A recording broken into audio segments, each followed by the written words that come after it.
What's going on, everybody? So I decided that we need to do another build introduction. I got a friend that is building a Time Attack Honda Civic right now. This thing is crazy. I'm talking all out. Whatever you could think of, this thing's gonna have it. It's gonna be a tubular front end, and that's currently in the works, and we're gonna go ahead and walk through that. And then it's getting a K-swap, complete roofs chopped off. It's gonna be getting laid down for aerodynamics. We'll go through all that here in a minute, but I first want to introduce the owner and fabricator of this build. His name's Trucker, so let's go ahead and talk to him. Hey guys, I'm Trucker, and I've decided to try to turn that Honda Civic into something that may go fast. Here we have Trucker's Honda Civic. What's left of it, as he just put. This thing is, as I mentioned before, the tubular front end, completely removable. This is just the motor and intake and transmission for mock-up purposes. Here you can see the tops of the strut tower mounts for the cage. This is the seating position mocked up. If you can tell, Trucker, what is the seating position? How far back is it?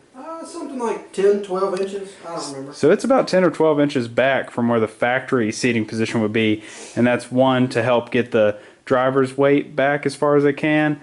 And that's really it. That's really it. So there's going to have to be some creative things happen with the shifter to be able to make those cables reach, but nothing you can't handle. As I mentioned before, the roof is chopped off. This thing's going to get laid down.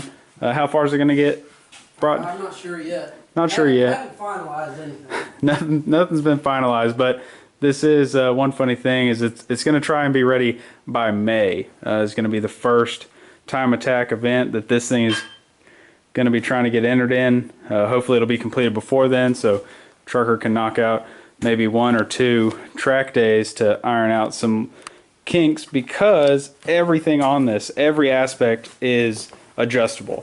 That's one thing that he wanted to make sure was a possibility with this build. And so just little things like this. This is the projected hookups for the motor mounts. If you pull this pin out, which I just made a mess, but this right here is a little insert for the motor mount. You can put it in this way and be maximum adjustment down. This hole is slightly off center. If you flip this plate over, again, you get maximum up with a slightly off center down. It's crazy. So all that stuff will have to be kinks ironed out once you get on the track. That, of course, will really only affect ground clearance and center of gravity, but and driveline angle slightly. Driveline angle slightly. Here we have an upright supporting the front tube.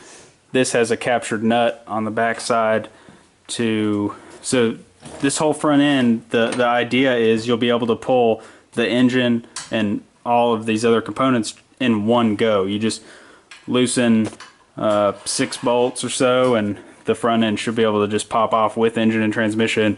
He's talked about potentially putting a bulkhead fitting on the firewall for the wiring harness, but all that will be ironed out down the road.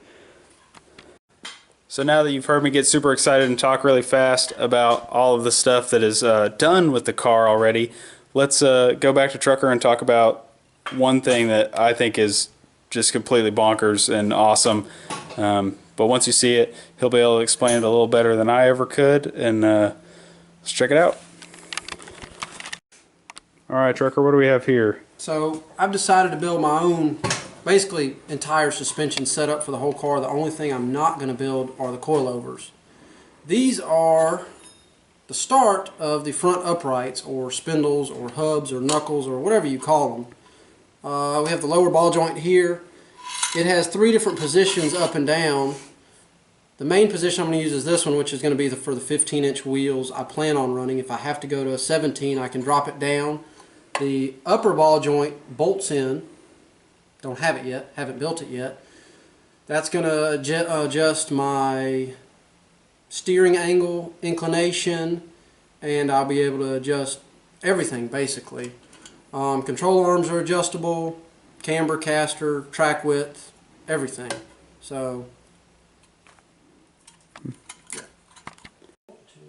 All right, guys, so that is an introduction to this crazy build. We're going to be trying to follow along with this as close as we can.